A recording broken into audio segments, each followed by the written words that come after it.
Talagang hindi tayo bibiguin ng Katden or silang dalawa nga ni Ethan at Joy sa Hello Love Again. Talagang usap-usapan at marami ang nakapansin dito ngayon. Narito ang buong detalye, alamin natin ito.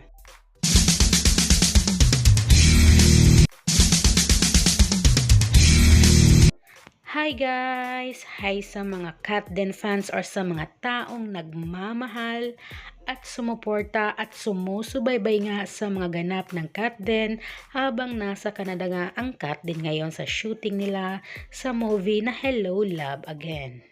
Ito nga guys ang mga latest ganap ng Katden. Super duper busy talaga ang Katden ngayon sa shooting ng Hello Love Again nga, after kasi ito ng mga sunod-sunod rin na concert or mga ganap nga ni Alden din sa Sparkle Jamie Artist nga.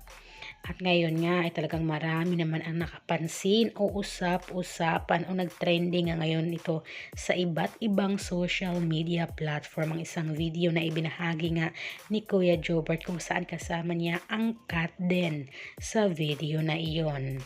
At guys, alam nyo ba na meron talaga o mabilis talaga ang mga mata ng mga Katden fans. Napansin kasi nila na parihong may suot na singsing si Catherine Bernardo at Alden Richards sa kanilang mga daliri. O diba? Syempre. At dito naman sa larawan na ibinahagi rin ni Kuya Jobert at kasama nga niya sa larawan na ito, si Derecate, ay ang backdrop sa likod ni Kuya Jobert at ni Derecate. Ayan, kasalan, wedding na wedding ba to guys? Dahil dikit nga ng Katden fans ngayon, ilang mga fans ang singsing at backdrop. Ibig sabihin nito ay ang ending ng Hello Love Again ay napakaganda dahil ikinasal nga si Ethan at Joy.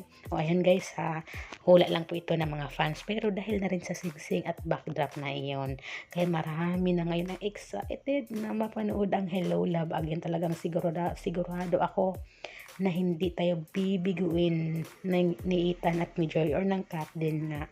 Talagang marami ang kinilig ngayon guys, ng bonggang bongga talaga. Ay nako, grabe na rin ang closeness at sweetness na meron o ang hatid nga ng Katden.